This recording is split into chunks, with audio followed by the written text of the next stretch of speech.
जय हिंद साथियों, बहुत बहुत स्वागत है आप सभी लोगों का राजर्षि क्लासेस पर। मैं प्रिया आज आपके साथ डिस्कस करने वाली हूँ ईवीएस के टॉप 30 क्वेश्चंस, जो कि आपका पेपर 2019 का है। इसमें काफ़ी सारे क्वेश्चंस अच्छे हैं। जैसे आप पहला ही क्वेश्चन यहाँ पर जो देख रहे हैं वो आपके जो है न्यूमेरिकल का है, और बहुत सारे लर्नर्स जो है ऐसे क्वेश्चन को स्किप कर देते हैं, छोड़ देते हैं, क्योंकि उन्हें लगता है ऐसे क्वेश्चन बहुत डिफ़िकल्ट होते हैं। तो इसकी स्टार्टिंग हम करेंगे। मैं आपको यहाँ पर दिखाऊँगी इस तरह के क्वेश्चन को कैसे जो है डील किया जाता है। ठीक, तो ये क्वेश्चन को मैं बिल्कुल डिटेल में अच्छे से आपको यहाँ पर सबसे पहले समझाने का काम करूँगी, ताकि आगे इस टाइप के क्वेश्चन यहाँ पर पेपर में आपको दिखेंगे कि ऐसे क्वेश्चन आ ही रहे हैं, तो आपको इनको स्किप नहीं करना है, इनके साथ डील करना है। ठीक है, इनको कोप करना है। इसके लिए जो मेथड में तरीका आपको बता रही हूँ वो बहुत ही ईजी मेथड है, उसके थ्रू आप कर सकते हैं। और इसके साथ ही जो है आगे इसमें जितने भी आपके टॉप 30 क्वेश्चंस हैं 2019 के पेपर के, वो यहाँ पर हम जो है डिटेल में यहाँ पर उनका डिस्कशन करने वाले हैं। तो चलिए वीडियो को स्टार्ट करते हैं। बट उसके पहले अगर आप पहली बार चैनल पर विजिट कर रहे हैं तो जल्दी से वीडियो के राइट हैंड कॉर्नर में सब्सक्राइब का बटन दिया हुआ, अगर अभी तक सब्सक्राइब नहीं किया है तो सब्सक्राइब कर लीजिए, ताकि फिर मैं बीच में बोलूँगी तो आपको भी जो है वहाँ पे दिक्कत होती है। तो अभी उसको कर लीजिए, और अगर वीडियो पसंद आए तो जाने से पहले वीडियो को लाइक ज़रूर कर दिया करिए। तो चलिए स्टार्ट करते हैं। तो यहाँ पे देखिए, ये आपका दिया है प्रश्न 61। इसको ध्यान से पहले पढ़ लीजिए, फिर मैं आपको इसका सलूशन भी दिखाऊंगी। यहाँ पर बताऊंगी, चूँकि इस पर लिखने में थोड़ा सा जो है समझ में नहीं आता, तो इसलिए मैंने इसको अलग से इसका सलूशन किया हुआ है, तो वो मैं आपको भी दिखाऊंगी।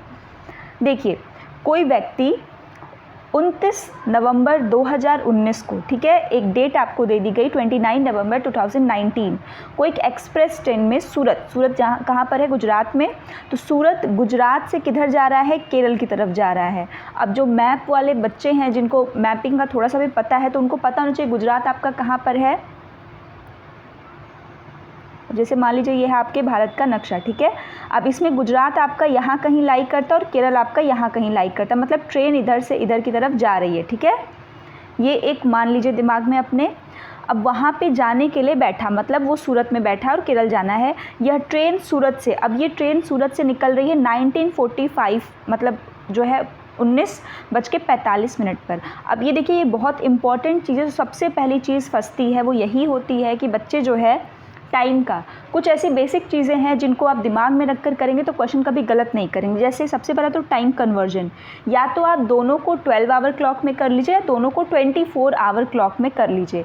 इस क्वेश्चन में जो दिया हुआ है वो 24 आवर सुई के अकॉर्डिंग दिया है। अब मुझे ये कैसे पता चल रहा है, तो यहाँ देखिए 19 लिखा हुआ है ना, और यहाँ पे 11 लिखा हुआ है।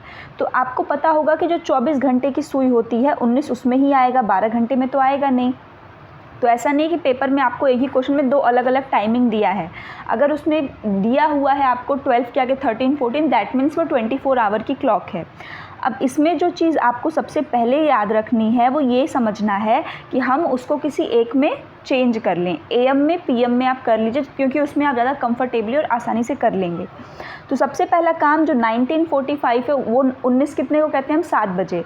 तो 7:45, और एएम होगा या पीएम ये आपको पता होना चाहिए। तो ये 12 के उस पार जा चुका है, मतलब 12 के बाद की बात है, तो ये आपका पीएम के अंतर्गत आ जाएगा। और 11:45 एज इट इज़ 11:45 है, तो ये आपका एएम में आएगा। ठीक है, इतना पहले क्लियर कर लीजिए। इतना समझ में आया। अब इसके बाद 7:45 पे चलती है, और कब चलती है, ऊपर देखिए टाइमिंग फर्स्ट लाइन में ही लिखा हुआ है 29 तारीख को, 29 नवंबर को, और 1 दिसंबर को 2019 को ही जा कर के वो पहुंचती है। और कितने बजे पहुंचती है, 11:45 पर, सुबह के 11:45 पर ये पहुंच जाती है। मतलब हम निकले कब थे, 29 तारीख को हमने घर छोड़ा था, और पहुँचे कब हम, 1 दिसंबर को।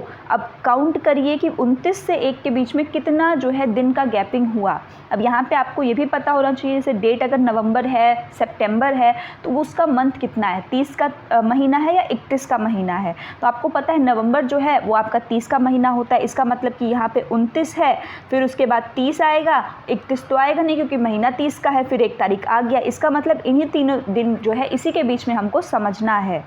ठीक, फिर दिया है कि सूरत से नागरकोइल के बीच ट्रेन मार्ग की दूरी। अब यहाँ पे आपको दूरी, जिसको हम डिस्टेंस कहते हैं, वो दे दिया गया है। कितना, 2120 किलोमीटर ये आपकी दूरी है। तो इस यात्रा में ट्रेन की औसत चाल थी, कितनी थी भाई औसत चाल, अब आपको बताना है। एवरेज स्पीड, अब बात आती है एवरेज स्पीड। अब कई लोग कहेंगे कि हमने तो मैथ को वैसे ही हम छोड़ देते हैं और हमको तो फार्मूला भी याद नहीं है। तो मैंने अलग से भी आपको कई बार बताया है, कुछ इंपॉर्टेंट मैथ के फार्मूला है जो बहुत ही बेसिक है, जैसे speed is equal to distance upon time. इसको तो आप याद कर लीजिए, ठीक है। Speed is equal to distance upon time, एक याद कर लेंगे तो इसके बाद चाहे आपसे कुछ भी पूछे, टाइम पूछे, डिस्टेंस पूछे, आप इसी फॉर्मूले से इसको निकाल सकते हैं, ठीक है। तो चलिए अब हम इसका सोल्यूशन देखेंगे। तो चलिए देखिए, ये है आपका सोल्यूशन।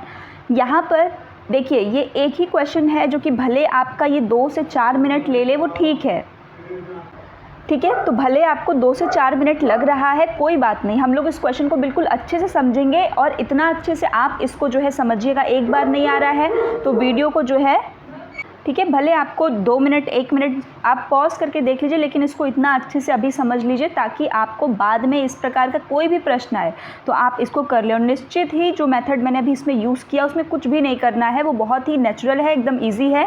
आपने इससे इतना ईजी मेथड आपने नहीं देखा होगा। चलिए देखिए, ट्रेन आपकी स्टार्ट होती है 29 नवंबर 2019 को और ये गुजरात से केरला के लिए जाती है। स्टार्ट होती है ये 1945, जो मैंने अभी बताया कि ये 7:45, इसको हमने जो है 12 आवर के क्लॉक में AM PM के अकॉर्डिंग चेंज कर लिया। 7:45 PM पे शुरू होती है और पहुंचती कब है ये 1 तारीख को, 29 नवंबर को स्टार्ट हुई ट्रेन 1 दिसंबर को पहुंचती है सुबह के 11:45 AM पर। डिस्टेंस आपको दे दी गई है और पूछा क्या है, एवरेज स्पीड।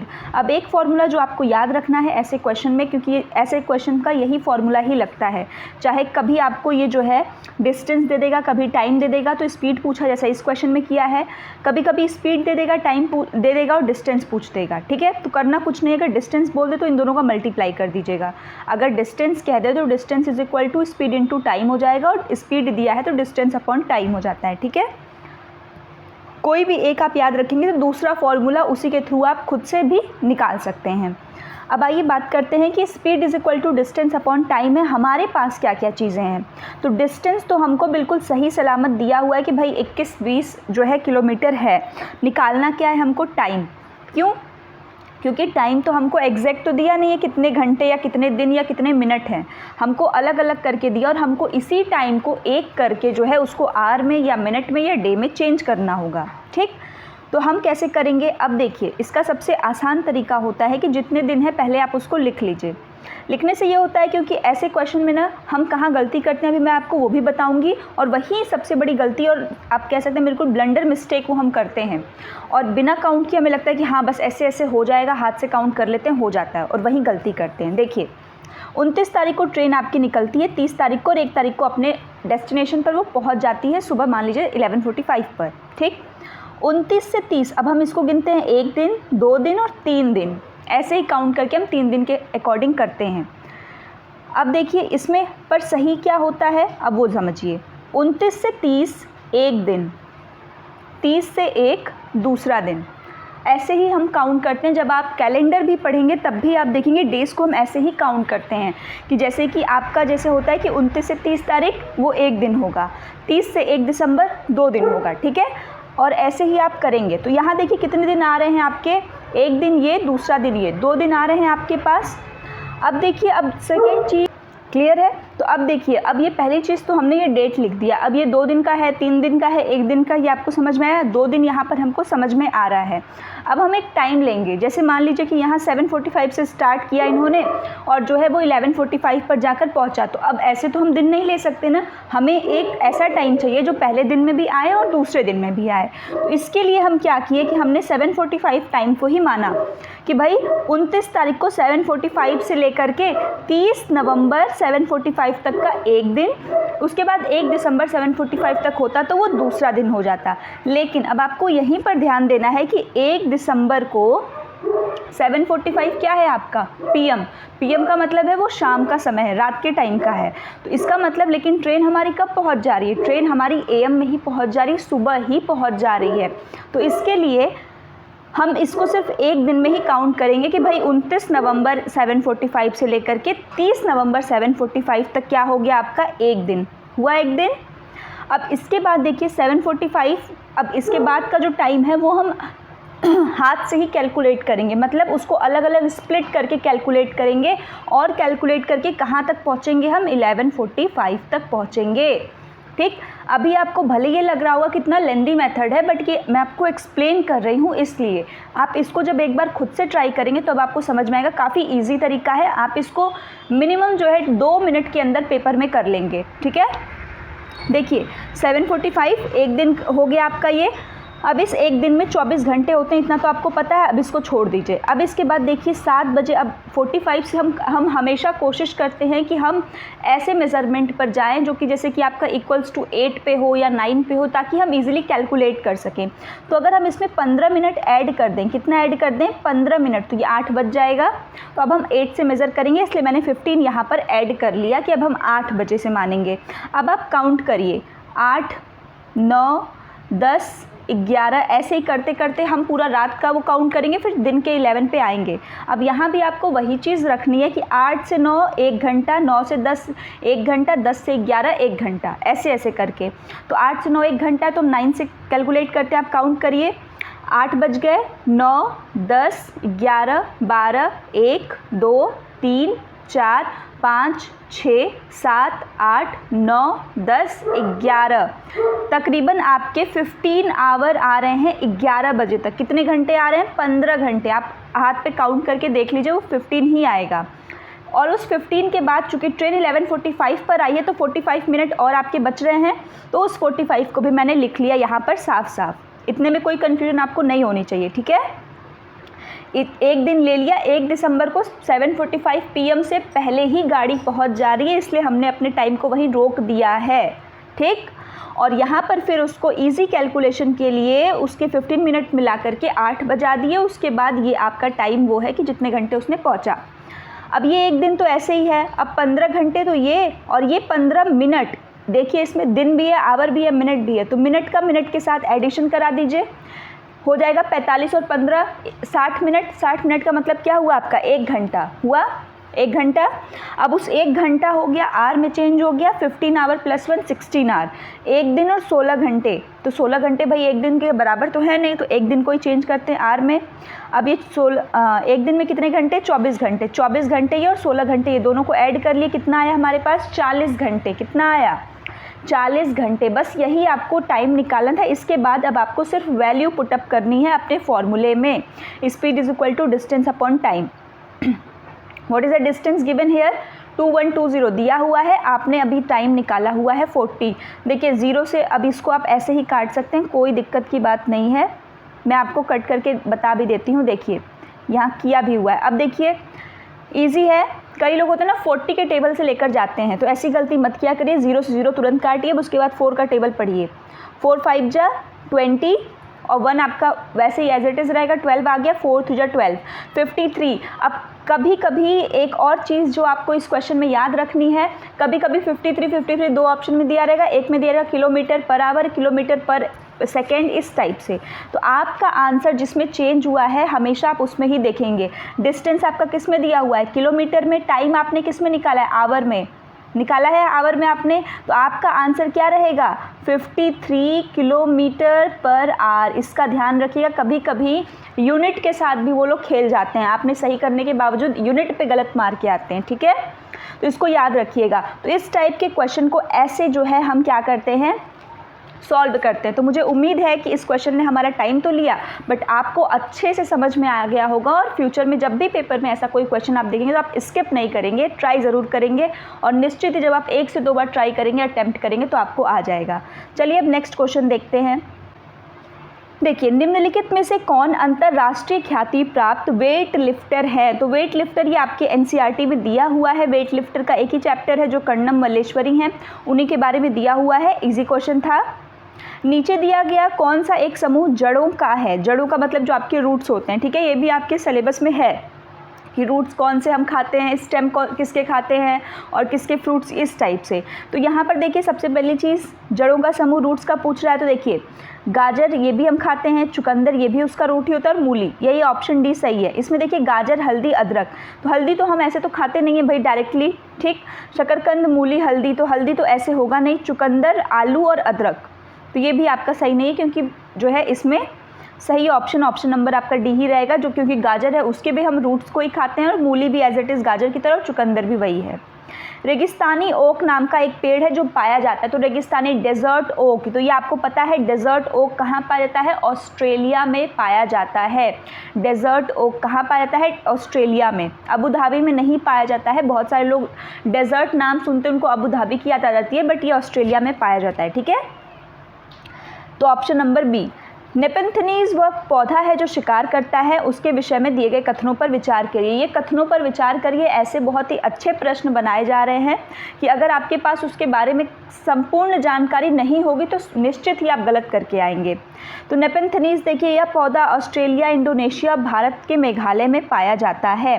तो ये मैंने कराया भी हुआ है आपको, इसी जो आप वीडियो देख रहे हैं इसके प्लेलिस्ट में जाएंगे तो यहाँ पर मैंने बाकायदा EVS का जो है पूरा मैराथन कराया हुआ है। मैराथन में भी मैंने आपको पूरा बताया हुआ है, सबसे इम्पॉर्टेंट पूरा सिलेबस उसमें कवर भी है। इसके अलावा जो EVS में नए मैपिंग के प्रश्न हैं, जब तक आपका पेपर नहीं तब तक आप उसको देख करके उसको मजबूत करिए, क्योंकि इस बार भी बहुत चांस है कि ये लोग पेपर को जो है थोड़ा सा टफ बनाने के लिए मैप का क्वेश्चन अच्छा खासा डालें।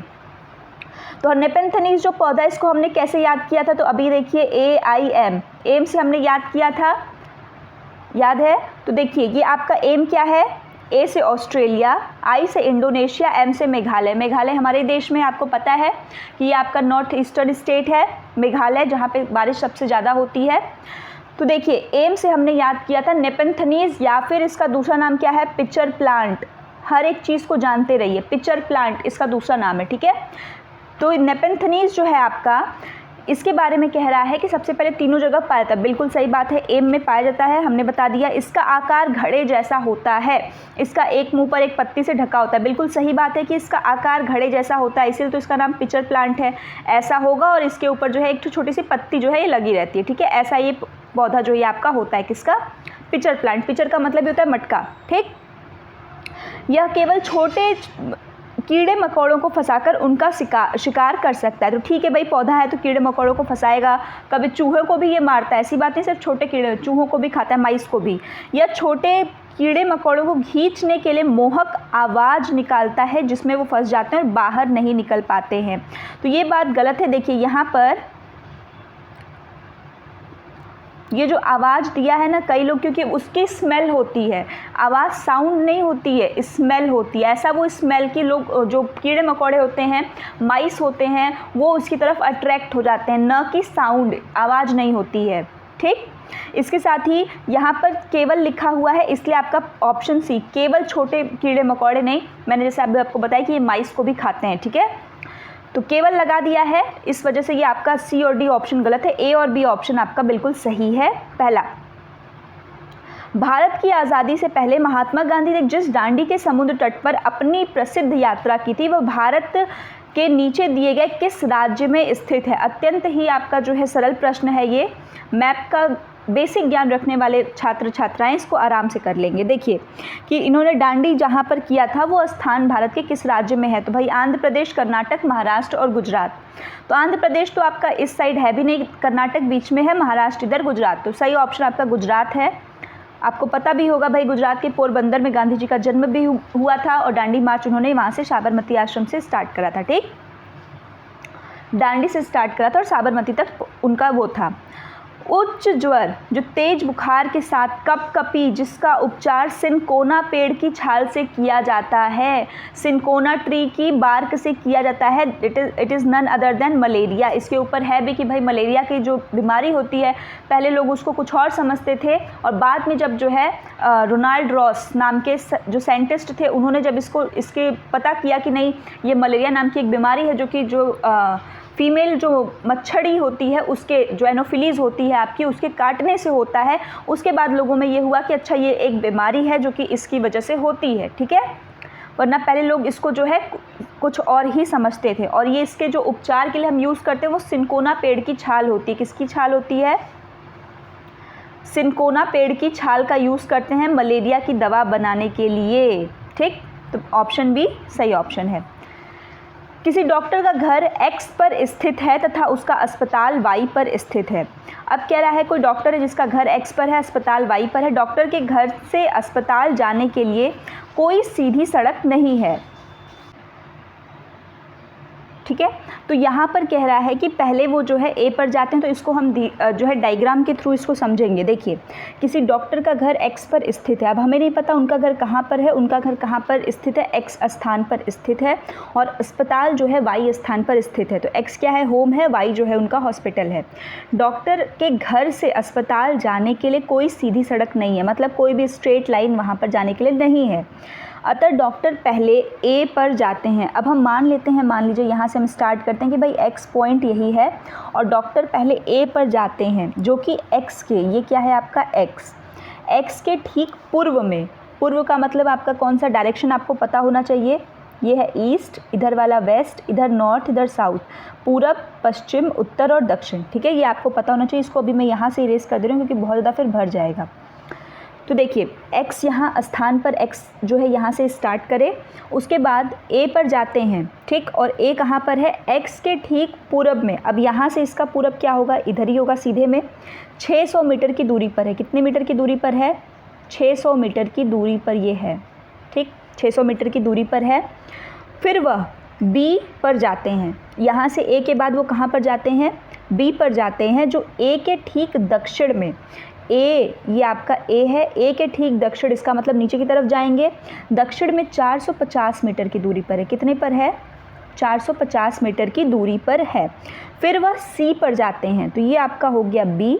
अब बी के बाद वो कहाँ पर जा रहे हैं, सी पर, जो बी के ठीक पश्चिम में। बी के ठीक पश्चिम में मतलब बी का, ये आपका बी है, इसका पूरब इधर होगा, पश्चिम इधर होगा। तो बी के ठीक पश्चिम में 120 पर हैं। कितने पर हैं, 120। अंत में वह वाई पर अपने अस्पताल पहुंचते हैं, मतलब ये बी हो गया। अब इसके बाद बी से वो आगे बढ़ते हैं और वहाँ पे वाई पर जाते हैं, और वाई इनका क्या है, ये अस्पताल, मतलब 120 चले और यहाँ पर वाई आ गया। अब वाई के बाद जो सी के ठीक उत्तर में, मतलब जो इनका हॉस्पिटल है वो सी के कहाँ पर है, उत्तर। उत्तर का मतलब ठीक उसके ऊपर 90 डिग्री की ऊंचाई, मतलब 90 डिग्री में 90 मीटर की दूरी पर है, ऊंचाई नहीं, सी के ठीक उत्तर में 90 मीटर की दूरी पर है। मतलब जो इनका सी है वो यहाँ कहीं लाई करेगा, तभी तो ये 90 मीटर की जो है क्या है, उसमें है। अब आपसे पूछा है क्वेश्चन में क्या, वो ध्यान से समझिए। अस्पताल के सापेक्ष डॉक्टर के घर की सही दिशा। तो घर तो यही है आपका और हॉस्पिटल यही है, दिख रहा है। तो घर के सापेक्ष, अब यहाँ पे देखिए डायरेक्शन, ये आपका डायरेक्शन, यहाँ पे मैं इसको थोड़ा डार्क कर दे रही हूँ, यही डायरेक्शन है, यही आपको दिख रहा है। अब ये डायरेक्शन कौन सी है बताइए, ये है ईस्ट, ये है वेस्ट, ऊपर वाला नॉर्थ और नीचे वाला साउथ। तो कौन सी डायरेक्शन है आपकी, ये आपकी है, ऊपर से हो गया आपका नॉर्थ, और ये कौन सा दिशा है, वेस्ट, मतलब नॉर्थ वेस्ट दिशा। ये आपको दिख रहा है, यही वाली दिशा है, नॉर्थ वेस्ट, ठीक। तो नॉर्थ वेस्ट जो है ये आपकी, ऑप्शन देख लेते हैं। देखिए, उत्तर पूर्व, उत्तर पश्चिम, हमारा आंसर क्या आया था, नॉर्थ वेस्ट। उत्तर पूर्व, उत्तर पश्चिम, दक्षिण पूर्व, दक्षिण पश्चिम। तो देखिए, नॉर्थ को हम क्या बोलते हैं, उत्तर बोलते हैं, और वेस्ट मतलब पश्चिम। तो उत्तर पश्चिम ऑप्शन बी आपका करेक्ट ऑप्शन है। देखिए, ऐसे क्वेश्चन में सिर्फ फंसाते हैं। आप इनको अगर इजीली थोड़ा सा डायग्राम को समझ करके अगर इसको बनाएंगे तो आप ऐसे क्वेश्चन को भी सही कर लेंगे, ठीक है।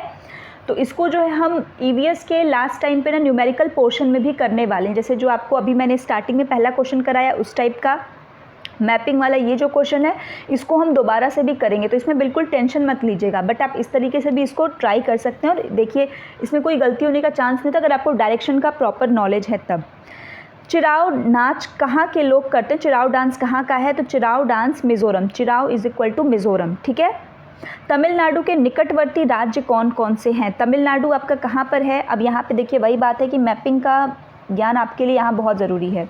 तमिलनाडु कहाँ पर है भाई, तमिलनाडु यहाँ पर है। अब इसके निकटवर्ती राज्य पूछा, ठीक इसके बगल में सबसे पहली चीज़ तो केरल, ठीक इसके सटे हुआ केरल है। तो केरल जिसमें नहीं, सबसे पहले तो उसको हटाइए, तो ये केरल इससे अटैच्ड है, केरल इसमें नहीं है, बाकी 3 में है, ठीक है भाई। केरल एक मिल गया।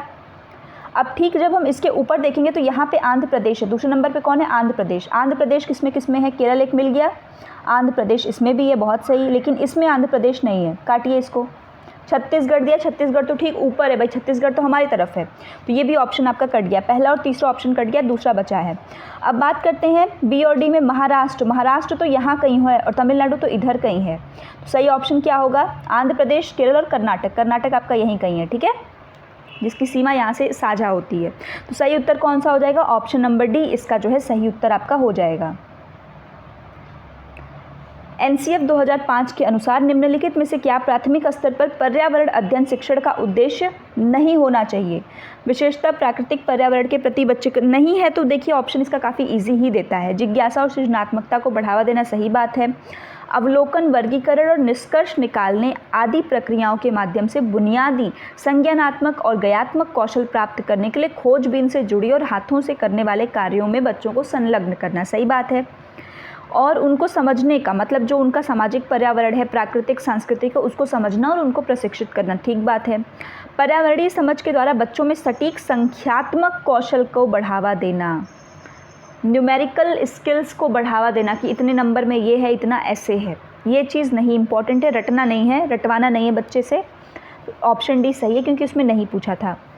पर्यावरण कक्षाओं 3 से 5 के लिए एक विशेष क्षेत्र है जो संकलित क्या करता है? विज्ञान की अवधारणा और मुद्दों को, पर्यावरण शिक्षा, सामाजिक अध्ययन और विज्ञान की अवधारणा और मुद्दों को। देखिए बहुत इंपॉर्टेंट प्रश्न है जिसको हम कहते हैं क्लास 3 to 5 में ईवीएस चलती है, 1 और 2 में तो चलती नहीं है। 1 और 2 में तो आपके इंटीग्रेटेड ग्रुप में मैथमेटिक्स में और लैंग्वेज में पढ़ा दिया जाता है। 3 से आपकी जो किताबें चलती हैं ईवीएस की। अब इस ईवीएस के अंदर 3 सब्जेक्ट होते हैं, कौन कौन सा है? एक तो पर्यावरण शिक्षा आ जाता है, एक सामाजिक अध्ययन सोशल स्टडी, और तीसरा आपका साइंस। तीनों का मर्ज फॉर्म में बच्चा ईवीएस के रूप में पढ़ता है, तो ये ज़रूरी है कि तीनों ऑप्शन जिसमें रहे वही आपका सही आंसर होगा। ठीक, निम्नलिखित में से क्या पर्यावरण अध्ययन के संदर्भ में सही है? पर्यावरण अध्ययन एक विषय है जो 1 से 5 तक की, अभी मैंने ऊपर ही बताया कि 1 से 2 में नहीं, 1 और 2 में नहीं पढ़ाया जाता है, 3 से 5 में आता है, तो ये तो पहला ऐसे ही हो गया। 1 से 2 कक्षाओं में भाषा और गणित के माध्यम से, बिल्कुल सही बात है। देखिए अभी मैंने ऊपर के आंसर में ही आपको बताया कि भाई लैंग्वेज और मैथ में इसको जो है पढ़ाया जाता है। 2nd, 3rd और 4th कक्षाओं के लिए पर्यावरण अध्ययन, देखिए अब यहाँ पे यही थोड़ा सा है कि हमें याद है कि भाई 3 से 5 में चलता है, बट यहाँ देखिए 2 से दे दिया है स्टार्टिंग, तो इसलिए ये ऑप्शन आपका गलत हो जाएगा। 1 से 2 में यहाँ पर द्वारा पढ़ाया था, इनके द्वारा नहीं बल्कि 3 से 5 में ये पढ़ाया था, तो ऑप्शन नंबर बी बस है जो आपको सही सही बता रहा है। ठीक, बच्चों को पर्यावरण अध्ययन को सीखने के लिए खोजने के द्वारा पर्याप्त समय दिया जाता है या इंगित करता है? तो बच्चों को खोजने के लिए आप पर्याप्त समय दे रहे हैं, मतलब बच्चों के ऊपर आप जो है उनके लर्निंग पे ध्यान दे रहे हैं कि बच्चे जिस गति से सीखें उनको उसी गति से सीखने दो। कि पर्यावरण अध्ययन याद करके सीखा जाता है? नहीं, सूचनाओं के द्वारा सीखा जाता है। बाल केंद्रित है, शिक्षण केंद्रित है? बहुत आसान है कि ये आपका बाल केंद्रित की तरफ इंगित कर रहा है। ठीक है, निम्नलिखित में से कौन सा पर्यावरण अध्ययन पाठ्यक्रम के सुझावित प्रकरणों का उप प्रकरण है? अब देखिए सब थीम की बात कर रहा है, परिवार और मित्र, भोजन, हम चीज़ें कैसे बनाते हैं, जानवर। जानवर जैसा कोई भी आपका थीम आपने नहीं पढ़ा होगा, बाकी तीनों थीम पढ़े हुए हैं हम। ठीक, परिवार और मित्र, भोजन, हम चीज़ों को कैसे बनाते हैं, जानवर जैसा कोई भी उप प्रकरण इसमें जो है सुझावित प्रकरणों का है। निम्नलिखित में से क्या पर्यावरण अध्ययन के शिक्षक के लिए वांछनीय गतिविधि है? तो इसमें देखिए क्या उनको करना चाहिए एज ए इन्वायरमेंट टीचर।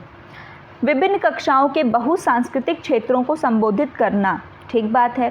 पर्यावरण अध्ययन की अवधारणाओं से संबंधित महत्वपूर्ण सूचनाओं को बच्चों को देने के लिए प्रेरित करना। पर्यावरण अध्ययन के 6 प्रकरणों का रेखीय आयोजन करना, केवल पाठ्य पुस्तकों पर आश्रित रहना। अब देखिए क्या क्या इसमें गलत है, आपको एलिमिनेट करना सीखना होगा। ये नहीं कि नहीं एक सही है तो उसको टिक कर लें। पाठ्य पुस्तक पर आधारित, ये तो हम कभी जानेंगे ही नहीं, ये तो गलत बात है। 6 प्रकरणों का रेखीय आयोजन करना, तो ऐसे भी आपको कोई चीज़ नहीं करनी होती, बच्चा छोटा है। इसके साथ ही सूचना, आपको हमेशा कहा गया है कि टेक्निकल टर्म्स नहीं बताने हैं बच्चे को, डेफिनेशंस नहीं बताने हैं, सूचनाएं नहीं देनी है, उसके कॉन्सेप्ट को बिल्ड करिए। उसको अभी तो वो स्टार्टिंग कर रहा है, उसको बस आपको उसकी भाषा में, लैंग्वेज में समझाना है। तो कुछ ऐसे वर्ड्स हैं जिनका यूज़ आपको नहीं करना है। तो मिला जुला करके बात ये है कि option number A is your correct answer for this question. निम्नलिखित में से क्या पर्यावरण अध्ययन में बच्चों के द्वारा ज्ञान की रचना में महत्वपूर्ण है? सक्रिय भाग लेना, बिल्कुल सही बात है भाई, सक्रिय भाग लेंगे बच्चे तभी तो सीखेंगे। समुदाय के सदस्य, पर्यावरण अध्ययन की पाठ्यपुस्तकें, पर्यावरण अध्ययन की पाठ्यपुस्तक में दी गई व्याख्या और परिभाषा। तो ज्ञान की रचना में पाठ्यपुस्तकें भी ज़रूरी हैं, समुदाय भी ज़रूरी है और सक्रियता भी ज़रूरी है, किंतु इन सब में ये भी ठीक था, लेकिन अगर इसने यहाँ पे परिभाषा नहीं लिखी होती। अभी मैंने आपको ऊपर ही बताया टेक्निकल टर्म्स, डेफिनेशंस इसके अगेंस्ट में है। बच्चे को आपको नहीं बताना है कि किताब की भाषा में क्या लिखा है उसको रटवा दो, उसको आप समझाइए वो खुद से क्या समझ रहा है, उसकी खुद की डेफिनेशन होनी चाहिए, वो खुद से क्या समझ रहा है वो ज़रूरी है। ठीक, तो ऑप्शन डी को छोड़ करके बाकी तीनों सही हैं, ए, बी और सी। ऑप्शन नंबर ए इसका सही उत्तर है। बच्चों को पर्यावरण अध्ययन सीखने में प्रभावशाली तरीके से जोड़ा जा सकता है। तो कैसे जोड़ा जा सकता है? वृत्तांत द्वारा, कहानियों द्वारा, शिक्षक के द्वारा, अवधारणा की प्रभावशाली व्याख्या द्वारा और प्रभावशाली प्रदर्शन और व्याख्या द्वारा। अब यहाँ पर देखिए एक बहुत महत्वपूर्ण चीज़ है, बच्चा 5th तक की बात आपसे कर रहा है, प्राथमिक शिक्षक की बात कर रहा है और आप बच्चे को व्याख्या देंगे, एक्सप्लेन करेंगे, बच्चा क्या समझेगा? आप खुद से सोचिए, छोटे बच्चे को आप कितना अच्छा एक्सप्लेन कर दें, चाहे वो कितने अच्छे प्रोफेसर भी आ जाएँ, बट उसके लेवल पर आपको आना पड़ेगा और उसके लेवल पर व्याख्या, एक्सप्लेनेशन, टेक्निकल टर्म, डेफिनेशन जैसी कोई चीज़ एग्जिस्ट नहीं करानी है हमको। इस बात को ध्यान करके करेंगे तो कभी भी गलत नहीं करेंगे। आप उनको कहानियाँ सुनाइए, उनको एक स्टोरी की तरह बताइए, वृत्तांत की तरह बताइए, वो सुनेंगे, अच्छे से सुनेंगे और समझेंगे भी और अपने उसमें जो है अच्छे तरीके से उसको अपने कॉन्सेप्ट को भी बिल्ड कर पाएंगे। तो ए और बी जो है ये आपका सही उत्तर हो जाएगा। ठीक है। पर्यावरण अध्ययन के शिक्षक के द्वारा बच्चों को जानवरों का अवलोकन और उनका चित्र बनाने के लिए प्रेरित करने का क्या उद्देश्य है? सृजनात्मकता का विकास करना, ठीक बात है भाई। अवलोकन और रचना कौशलों का विकास करना, बच्चों में सौंदर्यगत संवेदना का विकास करना। तीनों ही पॉइंट पॉजिटिव है, कोई निगेटिव बात यहाँ नहीं कही गई है, तीनों ही ऑप्शन आपके यहाँ पर सही हो जाएंगे। ठीक है। पर्यावरण अध्ययन में शिल्पकला और चित्रकला को समूह में करके सीखने पर बल दिया जाता है, जो चित्रकला है और जो शिल्पकला है। क्यों भाई? आइए देखते हैं। अनुशासनहीनता को रोकने के लिए समूह में सीखना शिक्षकों के लिए एक आसान नहीं, तो शिक्षक के लिए हम बात ही नहीं करेंगे। याद रखिएगा, कभी भी किसी भी ऑप्शन में टीचर की बात की जाए कि टीचर को आराम मिलेगा, टीचर को अच्छा लगेगा, तो टीचर के लिए नहीं है एजुकेशन। अब चाइल्ड सेंटर्ड, तो शिक्षक की जहाँ भी बात की जाएगी वो नहीं है। समूह में सीखना सहपाठी द्वारा सीखने को प्रोत्साहित करता है। ठीक है। समूह में सीखना कक्षा में सामाजिक अंतर्क्रिया को बेहतर करता है, ये भी बात ठीक है। समूह में सीखना पर्यावरण अध्ययन के पाठ्यक्रम को समय पर पूरा करने में सहायता करता है। अब यहाँ फिर वही बात है, हमको पाठ्यक्रम से लेना देना नहीं है, हमको टीचर के कंफर्ट से लेना देना नहीं है, हमको ध्यान किसको देना है पेडागोजी में? बच्चे को, सिर्फ और सिर्फ अपने बच्चे को। ठीक है, जिनको आप पढ़ाने जा रहे हो। तो इसका सही उत्तर क्या होगा? बी और सी, केवल बी और सी, पहला और चौथा नहीं होगा। ठीक है, option number C is your correct answer. निम्नलिखित में से क्या पर्यावरण अध्ययन को सीखने का सबसे प्रभावशाली संसाधन है? देखिए, अगर स्पीड थोड़ी आपको तेज़ लग रही है तो आप कमेंट करके बता दिया करिए। जैसे इस तरह वन वे होता है तो मुझे थोड़ा सा स्पीड में स्लो डाउन अपनी करती हूँ, बट फिर भी अगर आपको समझने में दिक्कत आती है तो आप उसको ज़रूर बता दिया करिए। इसलिए मैं हमेशा कहती हूँ कि कमेंट सेक्शन हमेशा ऑन है। कोई भी प्रॉब्लम होती है कि नहीं आवाज़ बहुत ज़्यादा तेज़ी से है या थोड़ा स्लो है, तो आप उसको बताएँगे तो मैं उस हिसाब से मॉडिफाई कर लूँगी। ठीक है। और अगर वीडियो पसंद आ रही हो, समझ में आई हो, तो वीडियो को लाइक ज़रूर कर दिया करें। निम्नलिखित में से क्या पर्यावरण अध्ययन सीखने का सबसे प्रभावशाली संसाधन है? परिवार के सदस्य, अच्छी बात है। समुदाय के सदस्य, और अच्छी बात है। समाचार पत्र, ये भी ठीक है। कक्षा, ये भी ठीक है। चारों पॉजिटिव है, कुछ गलत नहीं दिया है। लेकिन अब यहाँ पे देखिए वही बात है, खेल ऑप्शन का होता है, चारों ऑप्शन किसी में भी नहीं दिया है। दैट मीन्स अब आपको प्रोबेबल पर जाना है कि चारों पॉजिटिव हैं, गलत कुछ नहीं, क्योंकि कक्षा में भी बच्चा सीखता ही है। लेकिन यहाँ क्या पूछा है? प्रभावशाली संसाधन। अगर ABCD दिया होता तो शायद वो ऑप्शन आपका सही होता, लेकिन यहाँ ऑप्शन देखिए मैक्सिमम इन्होंने A, B और C, यही 3 पे जो है इन्होंने मैक्सिमम दिया है। तो ये आपका जो है सही ऑप्शन इसका क्या हो जाएगा? A, B और C, जो आपका ऑप्शन नंबर C है कि परिवार के सदस्य, समुदाय के सदस्य, समाचार पत्र, ये सभी चीज़ें ऐसी हैं क्योंकि इन्वायरमेंटल एजुकेशन एक स्टैटिक टॉपिक नहीं है। कुछ कंटेंट स्टैटिक होता है, कॉन्सेप्ट, बट उसमें चेंजेस होते रहते हैं। तो उसके लिए बेस्ट हमारे पास जो 3 है वो A, B, C ऑप्शन जिसमें मैक्सिमम है उसी के साथ हम जाएंगे। निम्नलिखित सीखने में से कौन से सिद्धांत का पर्यावरण अध्ययन के लिए अनुसरण होता है? तो याद रखिएगा, हमेशा जो मैक्सिमम हम फॉलो करते हैं वो इंडक्टिव मेथड वाला ही करते हैं कि नोन टू अननोन जाते हैं। अमूर्त से मूर्त तो हम कभी जाते ही नहीं हैं, अज्ञात से ज्ञात भी नहीं, ज्ञात से अज्ञात होता है। तो एक ही आपका है, ऑप्शन नंबर डी करेक्ट है। निम्नलिखित में से कौन सा पर्यावरण अध्ययन को सीखने का रचनात्मक आकलन का साधन नहीं है? रचनात्मक आकलन का साधन नहीं।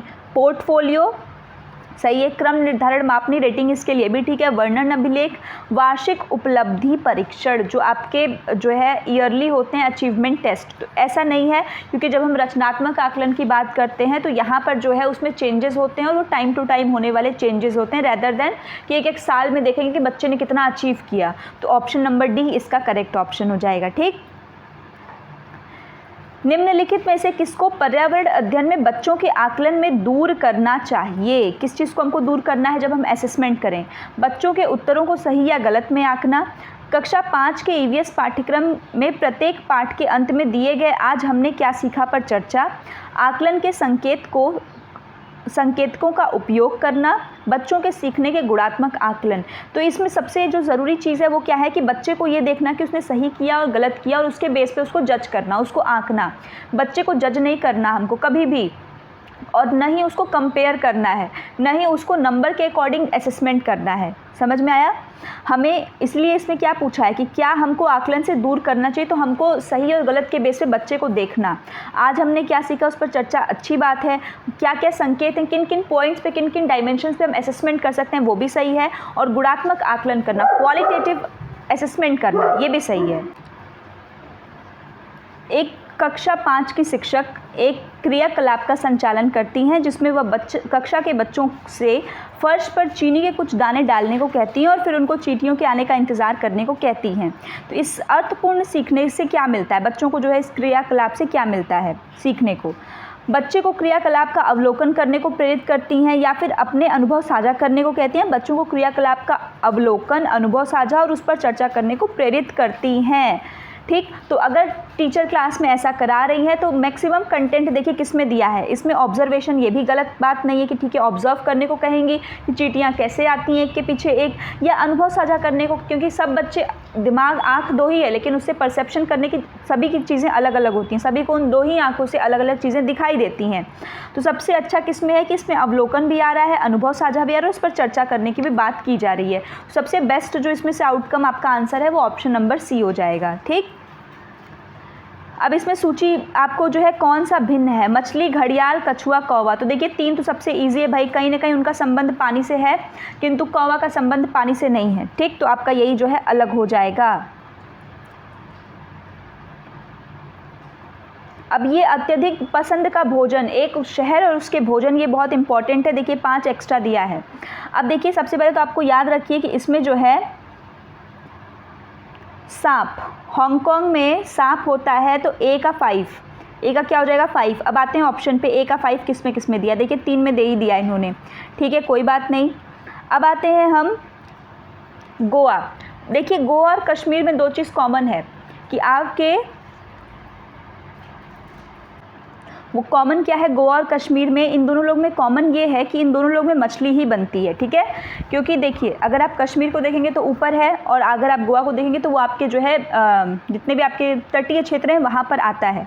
बट इसमें याद रखने वाली बात ये है कि जहाँ पर तट होगा, ठीक है, अब देखिए हम कैसे खोजें, इसे मैंने आपको बताया पहले वाले का सांप, सांप कहाँ का है? हांगकांग का।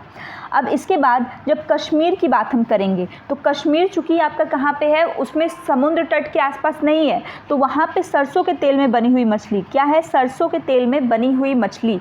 और वहीं जब गोवा है तो गोवा क्या है? आपका एक कोस्टल एरिया है, तटीय क्षेत्र है, तो यहाँ पर नारियल के तेल में बनी हुई मछली, ठीक है, समुद्र की जो नारियल के तेल में बनने वाली मछली है। केरल, केरल मैंने हमेशा बताया है कि केरल में जब हम जाएंगे तो ऊपर नीचे दोनों साइड देखेंगे। ठीक है, मतलब केरल में ऐसा फ्रूट है जो कि एक तो ऊपर पाया था और एक ज़मीन के नीचे। अब ऊपर वाले में कौन पाया था और ज़मीन के नीचे वो देखिए कौन है?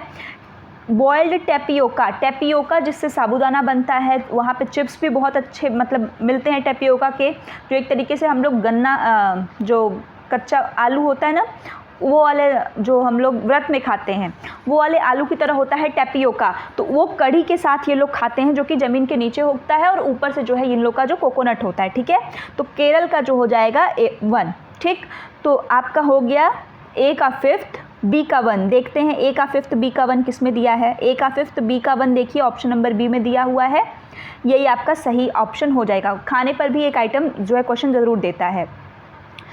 नीचे दिए गए पक्षियों में से कौन सी प्रजाति झटके से अपनी गर्दन करती है। झटके से जब भी कहेगा तो ये मैना होगा। कौन होगा? मैना। झटके से, जर्क के साथ। ठीक, और अगर ऐसे पूरा 360 डिग्री वैसे तो कर नहीं पाती है बट फिर भी देता है 360 डिग्री, तो वहाँ पे उल्लू आंसर हो जाएगा। ठीक, घरों पर विचार करिए कि भाई किसके कैसे कैसे घर हैं, ये प्रश्न भी इम्पॉर्टेंट है। राजस्थान के गांव में लोग मिट्टी के घरों में जिनके छतें कटीली झाड़ियों से होती हैं में रहते हैं। ठीक बात है। मनाली के घर बांस के खंभों पर बनाए जाते हैं। लेह में पत्थर के 2 मंजिले घर होते हैं। ठीक बात है। और नीचे की मंजिल पर ज़रूरत के सामान और जानवरों को रखते हैं। हाँ सही बात है, इसको हमने पढ़ा हुआ भी है। तो कौन सा कथन सही है? तो A और C सही है, B गलत है। मनाली हिमाचल प्रदेश के घर बांस के खंभों पर नहीं, बांस जो है हम असम में ही यूज़ करते हैं क्योंकि वहाँ पे जो है बाढ़ का खतरा ज़्यादा होता है। तो A और C के घर ठीक है, मनाली का घर गलत है। हाथियों के बारे में यहाँ पर दिया हुआ है कि नीचे दिए कथनों पर विचार करिए। हाथी बहुत कम आराम करते हैं या एक दिन में केवल 2 से 4 घंटे ही सोते हैं। एक बड़ा हाथी एक दिन में 200 किलोग्राम से अधिक पत्तियां और झाड़ियां खा लेता है। ये 200 किलोग्राम नहीं 100 केजी ट्विक्स खाते हैं वो। इन्हें पानी और कीचड़ में खेलना बहुत भाता है, इससे शरीर को इनके ठंडक मिलती है। ठीक बात है। किसी भी हाथी के झुंड में सबसे बुजुर्ग हथिनी ही सभी फैसले लेती है, तो ये बात भी ठीक है। ठीक, तो इसका जो सही आंसर है पहला आपका क्या है कि बहुत कम आराम करते हैं और ये केवल 2 से 4 घंटे। ठीक बात है, क्योंकि हाथी कम सोते भी हैं, उतना बड़ा शरीर है उसके बावजूद वो काफ़ी कम सोते हैं। ये ठीक है। ये मैंने आपको बताया ना, ये 200 नहीं, यहाँ पे 100 होगा। अगर 100 लिखा रहा है तो ये सही है। ठीक, 100 लिखा रहेगा तो ठीक है। और कीचड़ में खेलते हैं, आपने देखा भी होगा फोटोग्राफ्स में भी। और सबसे जो उसकी हेड होती है वो आपकी फीमेल हाथी होती है जो सबसे ज़्यादा बड़ी होती है। तो इसका सही उत्तर हो जाएगा A, C और D।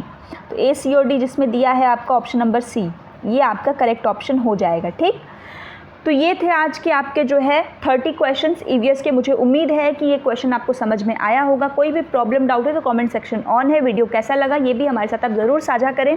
इसके साथ ही पहली बार चैनल पर अगर विजिट कर रहे हैं तो चैनल को सब्सक्राइब ज़रूर कर दीजिए। और अभी तक वीडियो पर बने हुए हैं, वीडियो पसंद आई हो तो जाने से पहले वीडियो को लाइक ज़रूर कर दिया करिए। चलिए मिलते हैं नेक्स्ट वीडियो में, तब तक अपना ख्याल रखें। धन्यवाद।